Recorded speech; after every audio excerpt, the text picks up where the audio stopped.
Welcome to the Christian Ministry Church podcast. We're praying that this message equips and empowers you to live in the kingdom of God. Now for today's sermon by Pastor Tim Brooks.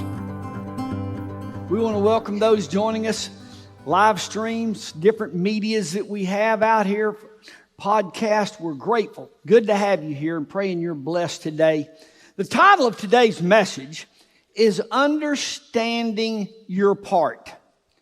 We're just so blessed here in this church with our worship team. It's amazing. There's not another around here like what we have. And if a church is blessed to have a musician on all the instruments, I see it all the time when the drummer or when one player has to be out.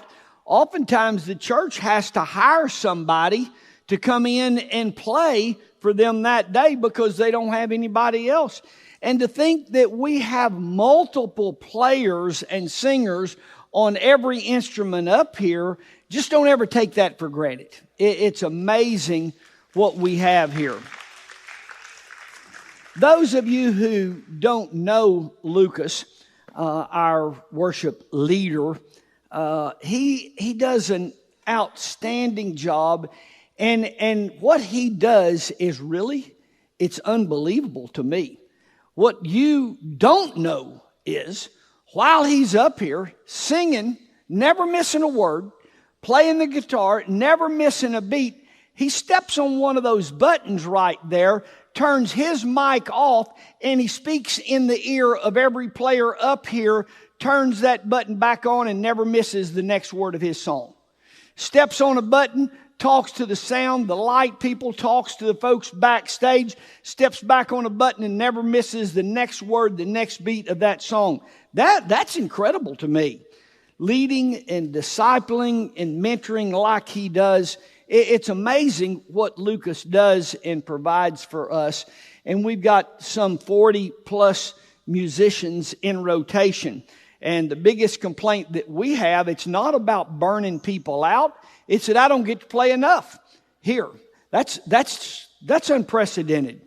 Well, thinking about our worship team, thanking God for our worship team, sitting right there in my chair some time ago, I began getting an entire message just downloaded in my head as I'm just sitting there watching our band. There's some things I want us to look at today as I want to unpack some of these thoughts to you. Each member of our worship team is here on Sunday morning serving, giving, and leading in worship. Do you realize they don't all play the same instrument? Now, for those who are taking notes and those who care, that's my main point of the whole sermon today. So write that down. As a good preacher does, I'm going to expound on that one point for the next 2.5 or 3 hours. But here is the point of the whole thing. Okay, I'm going to say it again. Ready? Do you realize they don't all play the same instrument? See, they understand their part in the band. And when everybody works and serves and gives of their gift and who they are and what they do, we have worship in this place, and God is honored as a result of an entire group doing what they do, all playing a different instrument. I want to take just a second for those who are not musicians in here. You're not a musician at all and don't understand music at all.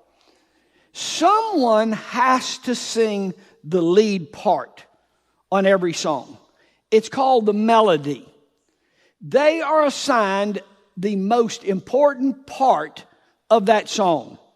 Because without the lead singer, we couldn't sing along. They are singing what we call the most important part of the song. Now, here's what you need to know about the most important part.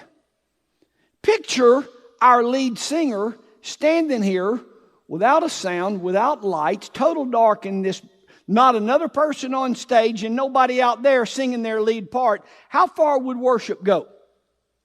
Yeah, that's the most important part. But it takes everybody here to have worship. The lead, what we call the lead guitar. Brandon's playing the lead guitar. For those who don't know, he's incredibly talented musically.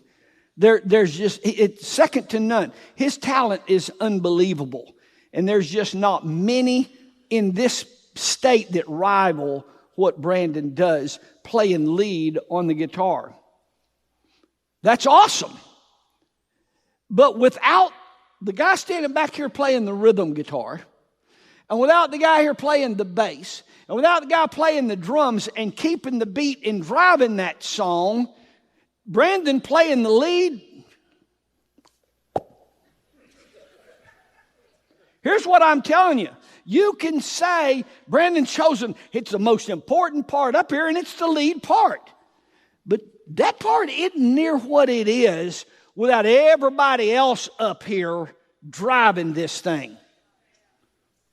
I don't know, not really any big call. God spoke to me in a burning bush, and I heard a voice coming out of the hedge in my front yard. I want you to go to Christian Ministries Church and play drums. This is your church. It's where you go, so you give of your ability here to play the drums. And except in Branson Johnson's case, he's a young man that you often see playing. I want to serve. I want to do something in church. I don't have any talent. Lucas, teach me to play drums. And that guy never played drums before ever. And Lucas taught him to play drums. And he worked and worked and worked and spent countless hours. And now is on one of our mainstream drummers up here because I want to serve and I want to play drums. No audible voice from heaven. You play the bass. You play the guitar. It's just your part in worship. You know, another thing, watching our band, I'm just watching them all up here playing. And I didn't see any jealousy over the bass player because he's not playing the piano. And I don't see a lot of insecurity. Well, I'm only playing the drums. They never asked me to play the lead guitar. Well, this is your gift. You do what you do, and we all come together. Everybody does their part, and we got worship in this place. Second to none, worship in this place. When all the worship team comes together, each giving what they do, we are all very blessed, and the Lord is honored, and we have worship. Well, sitting there in my chair watching all of this, writing this sermon in my head, can't wait for it's my turn to preach it. I'm going to say probably a bush didn't catch on fire in your yard. And say, my son, I wanteth thou to runnest a camera. I don't know that it was any voice came out of your hedge and it was on fire, but it wasn't burning up. And I want you to work in the coffee shop. I want you to go to Christian Ministries Church. And out of your financial abundance that you have abundantly been blessed with, I want you to fund this ministry. What they do with teenagers, what they do with young people. I want you to fund this ministry. I don't know that it was a burning bush. Branson, just such a picture here. I don't even play the drums, but I want to serve. Somebody teach me. I don't know how to make coffee. I don't ever run a camera. But I want to serve. So just somebody teach me. Show me what to do. I want to be a part. I want to serve. I want to honor God. I want to worship God. Sitting right there in my seat, watching our team up here, I just saw such a picture of the church. So many things for us to see as I want to develop this today. The bass player not mad, not frustrated because everybody up here doesn't play the bass. He's not mad. Everybody doesn't play the bass. Everybody ought to play the bass. You ought to play the bass. Piano player's not mad because everybody doesn't play the piano. See, without demanding everybody worship like you do, we all do what our part is to do, and we have worship. We have worship here. No doubt about it. Lucas has chosen the most important part. He's chosen the most important part. It's obvious. Except my office is right back here. And so during the week, not a soul is in this building. Nobody else is up on this stage. No sound, no lights, no anybody. And Lucas is playing the drums. Whoa. He's talented. I get it. He's talented. Let me just say this. We don't reach the level of worship when he's in here by himself that we do when he has a stage full of people worshiping with him. Something happens when we assemble together and everybody does their part that you can't produce. Even as good as you can't produce by yourself on your own. It's a very interesting event that took place in history. Luke and John both record this event.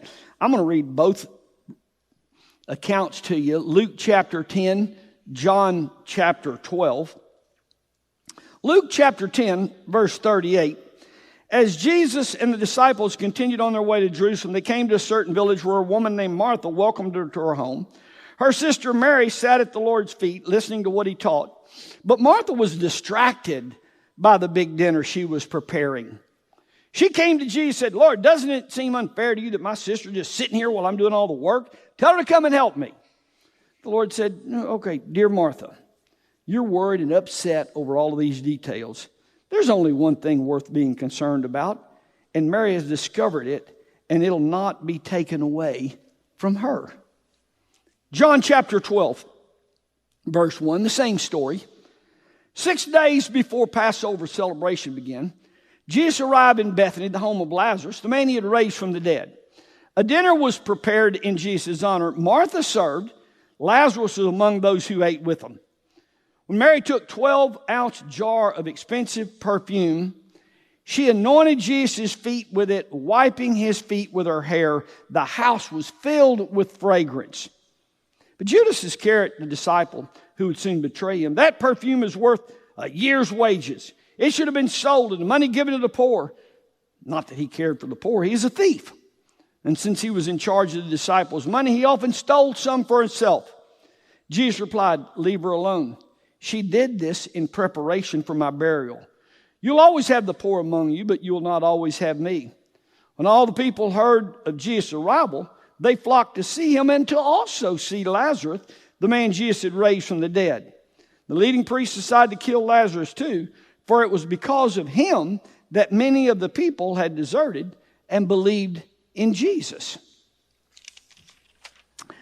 A picture of the church is seen in this event. Mary, Martha, and Lazarus were like family to Jesus. Jesus raised Lazarus from the dead. They had Jesus over for dinner to honor what he had done. It's pretty much what we do every Sunday here. Jesus raised me from the dead. He called into a tomb where I was dead in my sins, called me out, and he spoke life back into me. And because of what he has done for me, we gather in here to worship and to honor him. As a family, sisters, brothers, we're as a family in here, and we gather to honor the Lord. Looking at this historical event as the family gathers, Jesus being honored, thanked, worshiped for raising Lazarus from the dead, same as he did for me and you. That's exactly what we do here, and that's the very same reason that we do what we do here. Because he called me back into life, because he spoke life, because he raised me from the dead, I come to this place to worship and to honor him. The Bible is never religious theory. It always explains to us how life is to work. How are we to worship? How are we to honor? And we see that picture unfold. Because every church has three people. Every church has to have Marthas. Every church has to have Marys. And every church has to have Lazarus in it. Every church has to have the Marthas. Sleeves rolled up, ready to work, Martha served. The Marthas organize the nursery. They clean, they fix, they build. They make sure the air conditioner's on before anybody gets there. The doors are locked when the church is over. They don't really need the spotlight. They don't thrive and live off of the applause. Marthas, they give lots of money. You know, all that food to feed all of those people? Martha had to go out and buy that. How many potatoes are we going to need? How many carrots are we going to need? See, they give lots of money to make this event happen. Somebody paid lots of money to make that event happen. The Marys and the Marthas, or the Marys and the Lazarus, are all just looking around. They're trying to find their keys. They don't even know where the thermostat is. Have no clue as to whether we got toilet paper in each stall in there. Mary's clueless. Mary's clueless. Martha thought for days before this event took place how to get ready for it. As far as Mary's concerned, she don't know how many potatoes we got. She don't even know how many people's coming over. She's totally clueless.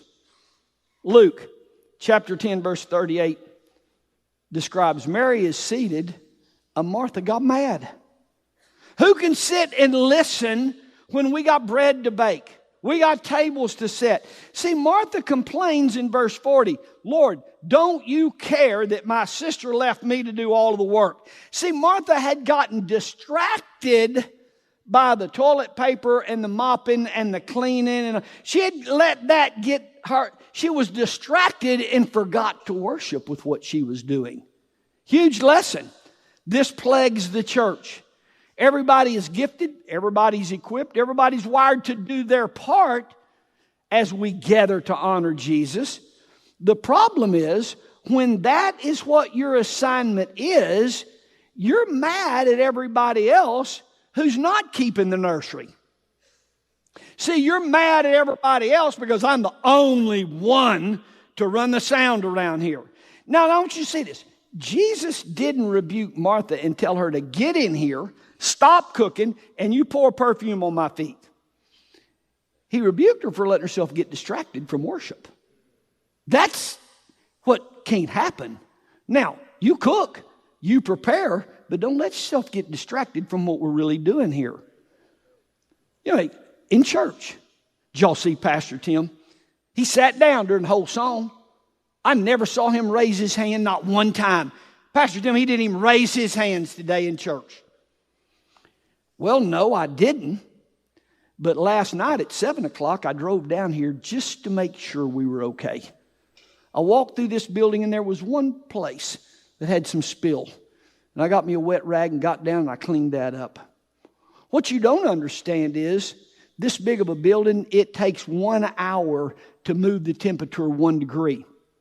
So for us to move it from 80 to 70, it's got to be on 10 hours before you come. You can't walk in the door, oh, it's hot in here, and flip the air on. You won't feel any difference for 10 hours.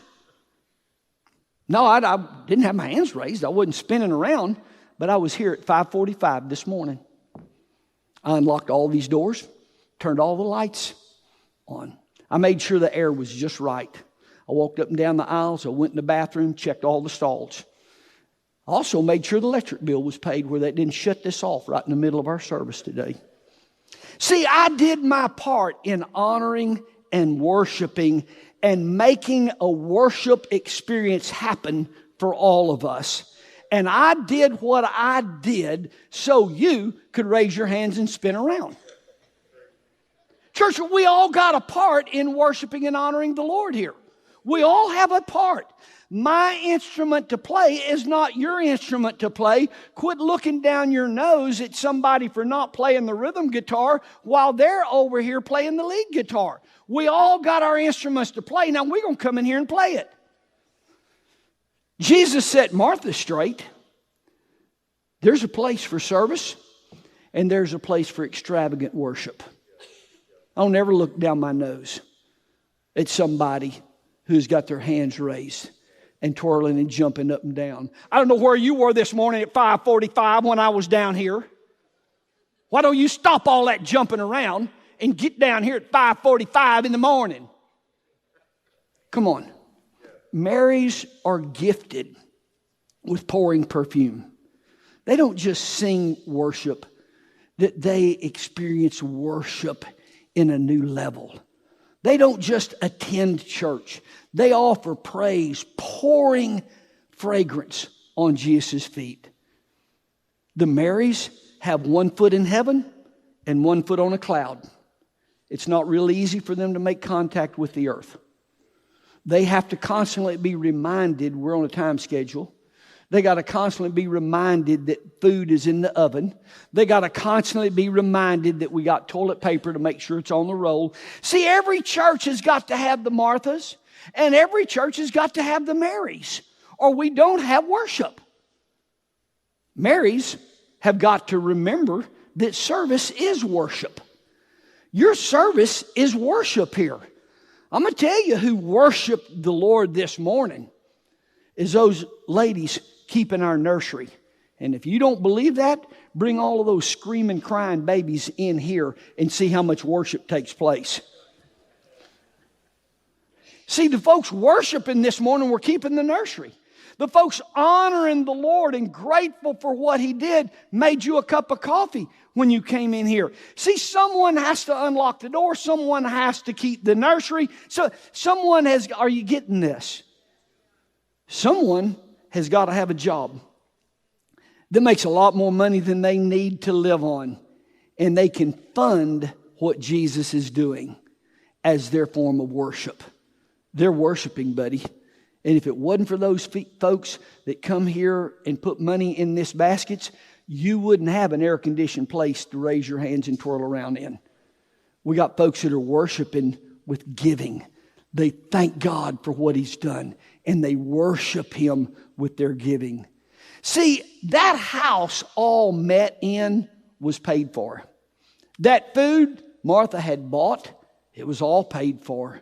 It was all paid for while Mary is sitting there pouring perfume, while Lazarus is reared back eating. Someone had to pay for all that to happen. Someone had to organize that event that made honoring Jesus possible. As the family gathers to honor Jesus, you got Lazarus. He did nothing at the dinner. He didn't cook. It doesn't say he cut any potatoes or diced any of them. Lazarus didn't keep the nursery. He didn't run a camera. He didn't work in the coffee shop. He didn't pour any perfume on Jesus' feet. But we read in John chapter 12, verse 9, 10, and 11. Listen carefully. So large crowds went not only to see Jesus, but Lazarus, who was raised from the dead. Because of Lazarus, many were believing in Jesus. Not everybody has a dramatic testimony that draws people to hear it. Some do. Some do. Yes, folks came to worship, but some were drawn to hear the pastor speak and deliver a message for them. See, Lazarus was the draw to that whole event. Those people were there to see Lazarus, and many were believing because of Lazarus. Lazarus was the draw. Mary didn't draw anybody there. Martha didn't draw anybody there. It didn't say they all came to eat Martha's cooking. It said they came to see Lazarus. Lazarus, through what Jesus did for him, through what he had learned, he had a sermon that drew crowds. Crowds came to see Lazarus. Many of you, your worship is drawing a crowd here. I know for a fact, many of you have sold a house to somebody and told them about your church, and they came and got involved. Many of you worked on somebody's car, told them about your church, and they came. Many of you fixed somebody's roof, told them about your church, and they came. And every Sunday as we gather, you can sit there and look around this room and see people that are here in this room because you got them here. See, there are some that draw a crowd. There are some that make happen what we're doing. And Mary didn't draw any crowd. Mary didn't draw any crowd, but the one, Lazarus, he drew that crowd. What you do in your part of worship is make sure we got a lot of people here on Sunday morning. That's just what you do. Wherever you work, wherever you go during the week, you're telling somebody about your church and telling them what time, and I'll meet you in the foyer and come, I'll sit with you. Because Jesus raised us from the dead, we gather as a family to honor Jesus. Martha prepared the dinner. Lazarus was there eating and feeding himself. Mary took expensive perfume and poured on Jesus' feet. See, this is a picture of how the church operates. The Marthas, clean the bathroom, the coffee shop, keeping the kids, running the cameras. The Marthas paid for this whole event. Lazarus drew a crowd, or we wouldn't even have anybody there. You'd be there all by yourself. Mary's hands were raised, spinning and jumping. And out of all of that, Jesus was honored. He was worshiped. God's called some to be Marthas. Serve, give. This is what happens in a church. Understand what part you play. See the importance of what part you play. And don't criticize somebody else for not playing the instrument that you play. Some are called to be Marys. Come, sit. You have no care, nor do you have a clue if we got toilet paper in the bathrooms. You just came to sit at His feet. Be blessed. You Marys, be blessed that you got a paid-for building to worship in today. Be blessed that you got a paid-for chair to sit in today. See, worship is not all just laying on the floor. You got to see there's a lot of ways you worship the Lord. And you ought to see what you do as your act of worship, as you are worshiping God and praising Him and thanking Him for what He's done in your life. Some are Lazarus. Thank you, all of you Lazarus. Thank you for drawing a crowd in here today. Now, you didn't pour any perfume on Jesus' feet. You didn't serve anybody, but this place is full of people here because you worked on their car, or because you mowed their lawn, or because you do what you do. They're here because of you. The point is, for a family together, to have Jesus over, to have dinner, to honor Him, each of us has an instrument to play. Each of us has an instrument, a part, and it's different, but when we all come together and play our part, do our part, we have honored and worshiped the Lord. I so wanted to end this message right here. I wanted to end it right here and be done with it. Except I just couldn't. Because there was another person there. There was another person there. Fact is, he had been nearer to Jesus longer and closer than anybody else had been. Yet, he was the furthest away. John chapter 12, verse 4, Judas was sitting right there. He was right there. And he was mad about pouring the perfume on Jesus' feet. Judas sitting right there. I don't know why they got to jump up and down. I don't know why they got to spin around like, I don't know why. See, mad because perfume was being poured on Jesus' feet. Verse 4 tells us Judas was a thief. In church, it's sad to have folks that come only to take and not ever to give. Judas, his hand was in the jar to take out, but not put any in. This is not where you wanted to be. I went ahead and added this section in the sermon because I was so blessed that we don't have any Judases in this church. So we'll talk about them in all the other churches. Judas has come to hear the music and to hear the sermon and to be blessed. That was a good day. Didn't give a dime financially. Didn't volunteer to serve. There's not a thought about what is my part here. You know, in worship, you got some serving, you got some giving, you got some paying for it, you got some pouring perfume, you got some drawing a crowd. Everybody has a part except the Judases who just came to get. And you can always count on the Judases criticizing the Marys who are truly worshiping, all the while they don't ever worship themselves. There's no record of Judas ever worshiping. No record of Judas ever worshiping in any way. He didn't play any instrument in the band. He just criticized those that were playing. Lucas is our band leader.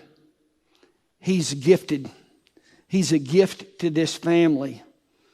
But church, as I said, I hear him during the week out here on this stage by himself with no sound man, no lights, no crowd, no anybody. Let me just say he's a lot better when everybody's here.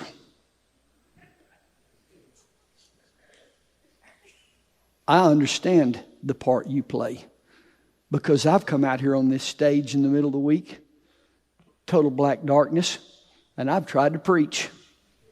Whew. Just about one or two sentences and I have no desire to continue. It doesn't even sound good to me. You talking about... Let me just tell you what happens when we all get here. When we're all worshiping. When we're all affirming. When we're all honoring the Lord. Something happens bigger than even you can make on your own. Yes, I appreciate the fact that you worship on your own. I don't need to come to church. I worship on my own. I get that. I get that. But I'm just telling you, you don't reach the level of worship on your own that you do when you don't forsake the assembling of yourselves one with another. We go to a new level in here when everybody's on this stage and everybody's playing their part. As good as you are, we need each other. We need each other to worship and to touch Him. I want to caution you, Marthas, don't get mad. Mary's doing her part. You do your part. Don't get mad. Don't look down your nose because somebody's not doing what you do. You're right. Nobody's helping you play the bass. That's your assignment. You get it played. Quit being mad that you're in the nursery or you're in the coffee shop or you're in lights or camera. Quit being mad you're the only one. You're the only one in here worshiping. Look around. I'm the only one spinning and twirling and jumping around. Quit. Don't be mad at everybody else. I'm just going to sit and honor God. See, don't be mad because we're not playing your instrument. Mary knelt, poured perfume on Jesus' feet, and wiped it with her hair. Martha took care of all of the logistics. Lazarus drew the crowd there, and Jesus was worshiped. Jesus was honored. Don't belittle your part. Don't belittle, I don't preach. I don't sing. I'm just not a hand raiser. That's not what I do. Come on, don't belittle your part. See, your part is very important in the part we play in worship. Because every church, we have to have the Marthas.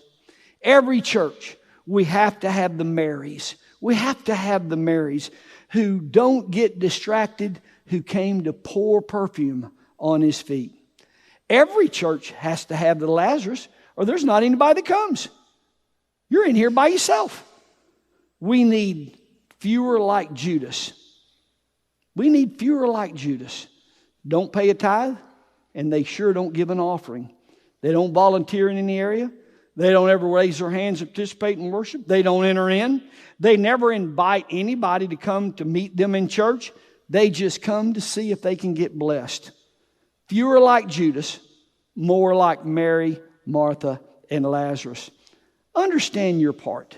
Understand your part as we gather to worship and honor the Lord. Y'all stand with me. Come on, let's honor him in here today. Let's worship the Lord. Lord, we worship you. We honor you. Thank you, Lord. Come on, church. I'm so grateful that he didn't leave me dead in my sin. That while I was yet a sinner, he died for me that I might have life and have it more abundant. Come on, see yourself crawling out of that tomb. See yourself entering in and having life. Lord, thank you for giving me life. Thank you for restoring life to me. Thank you. I'm so grateful to you today, Lord.